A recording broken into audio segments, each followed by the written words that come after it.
Olá, eu sou Eduardo Mangione e esse é o Oxigenando Ideias para a Saúde. Hoje eu tenho a oportunidade incrível de conversar com uma das maiores autoridades brasileiras em saúde ocupacional. Eu recebo a doutora Adriana Arias, médica do trabalho, professora e especialista em gestão de saúde corporativa, que tem uma carreira brilhante na área. Doutora Adriana, estou muito feliz em recebê-la aqui no Oxigenando Ideias para a Saúde. Bom, eu agradeço o convite, Eduardo, porque para mim é um prazer, né? Não só falar de mim, mas falar de saúde, né? E nada melhor do que vir aqui no Oxigenando, né? Ideias para a Saúde, para a gente conversar, ter esse bate-papo. Então, muito obrigada. Muito bom.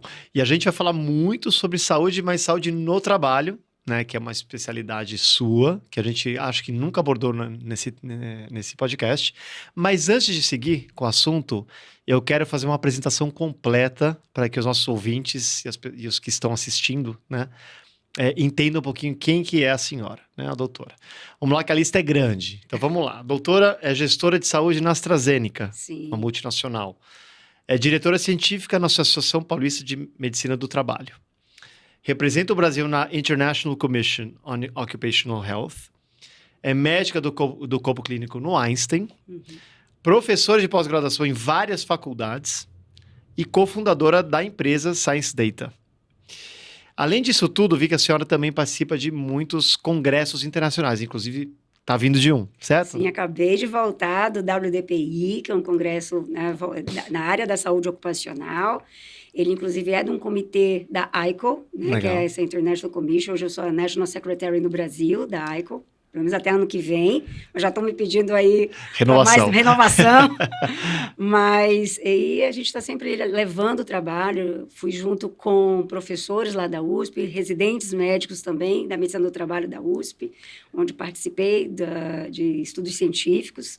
Então, foi muito bom a conexão, até para trazer, né, novidades que a gente está tendo, já que a WDPI é um congresso internacional que fala sobre exatamente incapacidade, sobre situações de afastamentos do trabalho, o que leva o trabalhador, né, e não só o trabalhador, mas como um todo, né, todos nós, a sofrermos alguma doença, alguma situação crítica, como um acidente, e a gente ficar, né, apresentando uma incapacidade, uma restrição ao trabalho, e a gente vê como é que a gente faz esse retorno, né, ao trabalho. Agora, até cansei de ler a quantidade de coisas que a doutora faz. Então, com esse currículo, o seu dia deve ter mais de 48 horas. Bem que eu queria que tivesse mais do que 48 horas. Porque isso não cabe num dia comum. Não tem como. Não cabe. Eu falo assim, quem dera que eu tivesse, eu acho que tinha que ter uns 72 horas, para mim eu ia ficar tranquila. Exato. Mas eu acho que o princípio de tudo é ter propósito e escolher o que me faz bem. Esse é o primeiro ponto. Então, para quem está aí, né, quem está nos escutando... E nos assistindo. Exato. É importante, primeiro, a gente escolher, né, assim, qual é o nosso propósito, o que eu quero na minha vida, como eu quero na minha vida pessoal e profissional. Então, tudo que eu escolho, tudo que eu aceito fazer, sempre estão conectados. Então, apesar de tudo isso, que você falou assim, tanta coisa que você está fazendo, eu tento me organizar no meu dia para que tudo caiba. Né? Então, eu tenho que aprender também, fui aprendendo ao longo do tempo, e a gente vai com a nossa vida, de vez em quando, falar um não, né? Que não dá, saber o que eu vou priorizar naquela semana e me organizar. Acho que a organização é o primeiro passo. E, principalmente, já que a gente está vivendo num mundo tão conectado, né? Essa hiperconexão, e é o que a gente está dentro da medicina do trabalho, está estudando bastante agora, que hoje eu acho que não só por causa da pandemia da Covid, que nos fez viver num mundo, né, ali... acelerado e conectado, né, usando hoje reunião o tempo todo. Eu falo que isso aqui pra gente é ame ou deixe. Exato. Né? E a gente precisa ter essa atenção, essa hiperconectividade, porque também, ao mesmo tempo que a gente procura o bem-estar, ele pode causar mal. Então, a gente saber que chegar em casa, tem determinados horários, almoço, na hora que eu estou almoçando, na hora que eu estou jantando. Desconecta. Ter horários, assim, não ir para a cama com isso aqui, né, exato, gente? Então, recomendação, né? Até a luzinha do celular, o nosso cérebro vai entender que aquilo ali é dia, então não vai descansar, não vai relaxar. Então, a gente precisa ter momentos de desconexão também. Tá? Então, eu tento fazer isso no meu dia a dia. por enquanto está tudo bem. O que me chama muita atenção é que você atua em várias frentes do ecossistema de saúde. Quando a gente olha indústria com a AstraZeneca, passando pela academia, né, que é o Einstein, e o empreendedorismo com a Science Data. E falando de saúde no trabalho, do tema de hoje, você acha que todos esses setores já estão bem conectados ou você ainda vê algum descompasso das linhas de atuação? Sinceramente, eu ainda vejo desconexão. Tá. Então, hoje, eu falo que a gente tem dentro da indústria, eu estou dentro da indústria farmacêutica, a gente tem muita tecnologia, muita inovação, né, acontecendo hoje mesmo na indústria que eu estou. Inteligência artificial, hoje em dia, para a gente, é ferramenta de trabalho. Né? Então, em todas as áreas, a gente tem muitas inovações ali, seja medicamentosa, e não só na farmacêutica, em todas as indústrias. Mas, dentro do hospital, a gente tem esse impacto real, né, de ver de perto o adoecimento, né, das pessoas, não só dos trabalhadores, dos pacientes.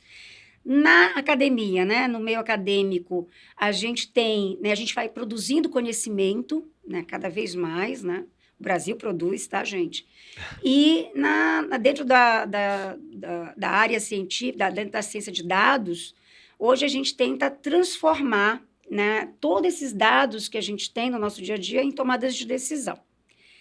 O mundo seria maravilhoso se todos se conectassem, todos se falassem. Infelizmente, a gente não tem isso. Hoje, a gente ainda... Né, existe, lógico, uma mudança acontecendo no nosso dia a dia. Hoje, tem empresas, principalmente as mais globais, elas já entendem a necessidade de a gente ter a conexão de dados, a conexão entre o que é a academia, o que é a indústria, né, e o que é o nosso dia a dia, né, do que a gente faz, mas a maior parte não temos essa conexão. E hoje eu vejo empresas, e eu acabo lidando muito, não só com meus clientes ou com quem eu trabalho, mas principalmente vários colegas. A gente tem grupos, né? Eu, como diretora científica da APMT, né, da Associação Paulista de Medicina do Trabalho, eu acabo ajudando muito e tirando dúvidas dos colegas, dos associados. Então, a gente ainda nota muitas empresas não tendo esse acompanhamento, né? Ainda começando, não está nesse ritmo, nessa velocidade, e não usam esses dados, a conexão, como estratégia ali, né, da empresa. O cenário da saúde ocupacional hoje, ele é um quebra-cabeça bem complexo. Né? A gente tem desde o desafio da saúde mental, né, que agora está super em voga com a NR1, né, e o tema acho que é um dos temas mais quentes de hoje, e até do envelhecimento da força de trabalho, que é uma realidade que vai continuar, só vai piorar nos próximos 30 anos aqui. E o impacto da tecnologia, né? A doutora mesmo falou, nossa, a adoção de IA está fervendo, está com tudo. Você representa o Brasil na ICO, certo? Que é a principal organização internacional não governamental dedicada à saúde do trabalhador. Sim, a mais antiga, inclusive, do mundo. A mais antiga também, que é um privilégio, né, muito grande. Como que as grandes potências globais estão redesenhando o conceito de saúde do trabalhador? Né? Se a gente sair um pouco da esfera Brasil. Olha, eu acho que o conceito mudou muito nos últimos tempos. Lógico, tem suas exceções, mas o conceito, a gente trabalhava muito com o conceito que a saúde do trabalhador, primeiro, a saúde, ele fazia parte da empresa porque era um requisito legal. A gente precisa ter saúde ali, ou equipe de saúde, porque a lei exige. Nunca via como estratégia. Né? E a saúde do trabalhador, ele era visto e era avaliado muito no quesito de acidente de trabalho e doença ocupacional. Então, eu vou me preocupar com a saúde do trabalhador se tem a ver com o trabalho. Então, se ele adoece pelo trabalho, eu vou me preocupar. Se ele tem um acidente de trabalho, eu vou me preocupar. Claro. E hoje mudou isso. Isso está mudando. E a gente está vendo isso não só no Brasil, mundialmente. Então, hoje, o conceito que a gente vê é um conceito muito mais preventivo. Então, não é muito... Antes era reativo. Claro. A gente atuava em cima do que acontecia com o trabalhador. De um fato, de uma doença. De uma doença. Claro. Hoje, não. Hoje, a gente tem, né, e pelo menos está crescente isso, é o conceito exatamente do... Eu brinco que é o trabalhador 360 graus. É a saúde integral. Então, não é mais só a saúde ocupacional ou a saúde assistencial, né, ali. A gente trabalha a saúde integral. Porque a gente entende hoje que tudo que acontece com o trabalhador... seja na casa dele, seja na rua, seja o que for, impacta o trabalho e vice-versa. Claro. Não tem como a gente se separar. Não tem. Eu dizer assim, olha, é a Adriana aqui do trabalho, esqueci tudo que está acontecendo, eu posso estar em casa com o meu marido ou com a minha esposa, com câncer, acamada, meu filho doente, eu sem dinheiro, apostando nas bets, que acontece. Isso, se a gente aqui ia ser um programa só sobre isso. Né, que hoje é um dos novos adoecimentos que a gente está tendo da saúde mental, que é a questão do endividamento do trabalhador. A gente está ali numa situação sem dinheiro, ou eu estou numa área lá alagada, eu não tenho o que comer em casa. Quer dizer, não adianta ele ter uma situação ruim aqui e uma boa aqui. E aí eu esqueço, eu boto viro uma chavinha, ó, comecei o trabalho, esqueci tudo isso. Exato. Não existe isso. Então, hoje, as empresas entendem que tudo que o trabalhador passa vai influenciar, sim, a produtividade dele, o bem-estar, a permanência dele dentro da empresa. E as empresas hoje, pelo menos as que já entendem, que já têm essa visão globalizada, essa visão de saúde integral, elas começam a investir na prevenção. Então, sabe que, por exemplo, não adianta eu falar que eu tenho que diminuir sinistralidade, que meu plano de saúde está caro, né, que aquilo ali custa tanto, se eu não invisto na saúde do trabalhador. Ah, mas ele é obeso porque ele quer. Ele é hipertenso porque o problema é dele. Ele é diabético. Não, não é isso. Isso vai impactar, porque se ele está com a diabetes, a doença crônica dele não controlada, o que vai acontecer? Aumento de absenteísmo, porque ele vai começar a ter descompensação, ele vai faltar ao trabalho, ele vai gastar mais, sim, com o plano de saúde, porque ele vai ter mais consequências ali da sua, né, mais situações mais críticas por causa da sua doença. Então, isso ele vai gastar mais, sim, o plano de saúde para fazer mais exames, ou vai ficar perdido na rede ali. Ele pode não aderir a determinadas... O turnover pode estar maior na empresa, porque pode ser uma empresa que não deu um bom benefício para ele que ele precisa, ou porque a empresa é mais rígida, não libera ele para fazer os seus acompanhamentos, ou porque ele não se sente bem naquele ambiente de trabalho. Então, acaba vendo que tudo que ele passa fora vai influenciar ali na produtividade. Então, as empresas hoje, elas estão com a visão de que precisamos melhorar, sim, a doença desse trabalhador. Então, eu tenho um exemplo, né, e eu acho que não só doença crônica, em tudo, a saúde mental. Né, como eu falei, não é só o trabalhador, e eu gosto de falar isso, foi até um colega psiquiatra, num congresso que a gente teve no Sul há pouco tempo, ele falou isso, eu adorei. Tipo assim, gente, nenhum trabalhador, ele chega, né, como fala, zerado numa admissão. Sem doença nenhuma, sem problema nenhum. Não existe isso. As pessoas não são. Eu não tenho problema. Gente, todo mundo tem problema. Em menor ou maior grau. O que a gente precisa é avaliar se a condição do trabalho pode piorar ou não a condição dele. Então, eles vêm ali com uma condição que a gente vai ter que adequar a atividade e tudo mais.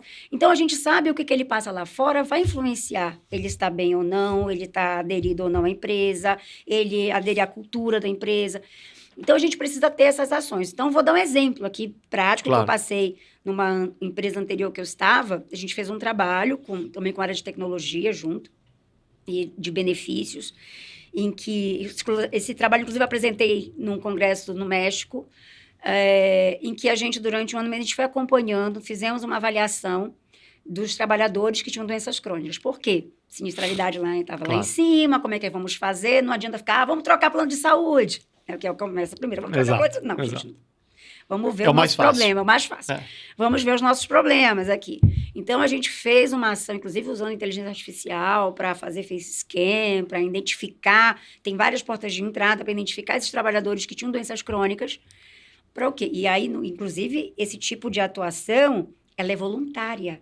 O trabalhador ele não é obrigado a entrar num programa de qualidade de vida dentro da empresa, porque, assim, se ele quiser cuidar, ok, se não quiser. Então, a gente teve que sensibilizar a diretoria, sensibilizar a liderança, os próprios trabalhadores. E, na hora de convidá-los, a primeira coisa foi, vamos identificar esses trabalhadores com doenças crônicas. E a gente foi fazendo mapeamento, buscando em prontuário, fazendo questionário, que era, inclusive, participação voluntária. E a gente foi trazendo várias portas pelos ambulatórios e conseguimos mapear e identificar todos os doentes crônicos da companhia. Então, doentes crônicos, doenças cardiovasculares, hipertensão, diabetes, obesidade, que tinha fatores de risco para essas doenças, que tinha doença respiratória, né, crônica, ou renal crônica, hepática crônica. Bom, identificamos.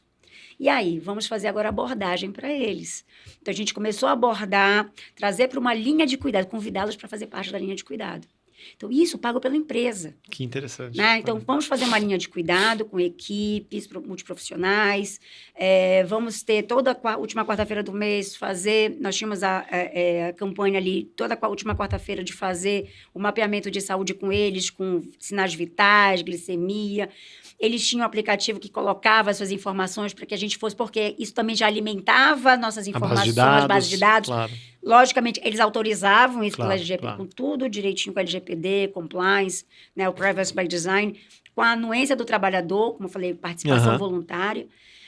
E a gente foi acompanhando isso. Né? Então, eu tinha, inclusive, métodos, e era um KPI da companhia. Olha só, que interessante. Não era uma doença ocupacional, não era acidente de trabalho, mas a companhia entendia como importante a gente fazer esse controle e, que é falar, saúde integral, deles estarem bem, estarem com as suas doenças crônicas controladas, Tomada de medicamento também. Tudo.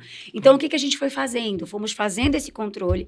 Eu tinha uma meta para 2030 de chegar a 80% desses doentes crônicos ativos na linha de cuidado. Tá. Olha só, em 1 ano e meio, eu cheguei a 84%. Olha só. Eu falei, porque pegou a meta, dobra a meta. Né? E isso era só 2030, era o nosso KPI, nossa meta para 2030. Então, foi muito bem feito isso. Então, em 1 ano e meio, a gente estava ali com 84% desses trabalhadores na linha de cuidado, ativos, né, acompanhando. E a gente conseguiu analisar, e aí vem a parte que é importante, a parte financeira. A gente conseguiu analisar que a companhia, fazendo os comparativos, as análises ali, que os trabalhadores que estavam na linha de cuidado versus os que não estavam, versus toda a nossa carteira do plano de saúde, só pegando a sinistralidade, a gente conseguiu diminuir quase 50% a sinistralidade desses trabalhadores. Meu Deus do céu. Entendeu? Em tudo. Então, e outra coisa, direcionado porque precisa. Claro, então, ou seja, menos pronto-socorro, menos eu ia comentar, isso deve ser o grosso, né, da sinistralidade, porque são as pessoas que têm doença crônica que geralmente, por uma falta de tomada de remédio, por exemplo, vai parar na emergência, né, vira e mexe está na emergência, que é onde está o custo grande da sinistralidade. Exato. Então, que esse é um caso, esse é um case, olha assim, que case né? Interessante. Então, que isso traz resultados para a empresa. Então, da importância da gente ver o trabalhador como um todo. Então, por quê? Porque, como eu falei, não é só a sinistralidade. Claro, né? claro. Mas é o afastamento dele. Claro. Muitos desses trabalhadores que estavam descompensados, eles não estavam liberados para atividades críticas, ou seja, trabalho em altura, espaço confinado, trabalhos ali. Muitos eram motoristas. Né? Então, imagina, um motorista que tem uma descompensação glicêmica, como é que eu vou... né, liberar esse tipo de atividade para ele. É perigoso. Claro. Né? Então, e aí eles dentro de uma linha e sendo cuidados ali, acompanhados e com as suas doenças estabilizadas. Parabéns, que belo case. E doutora, para a gente fechar, como que a senhora vê o conceito de sustentabilidade humana? A gente está entrando numa era onde a empresa realmente se preocupa mais com a longevidade do trabalhador? Na sua visão? Olha, eu acho que nós estamos num momento de mudanças. Tá. Então, como eu falei, acho que hoje nós estamos numa situação em que a gente está numa transição ali, né?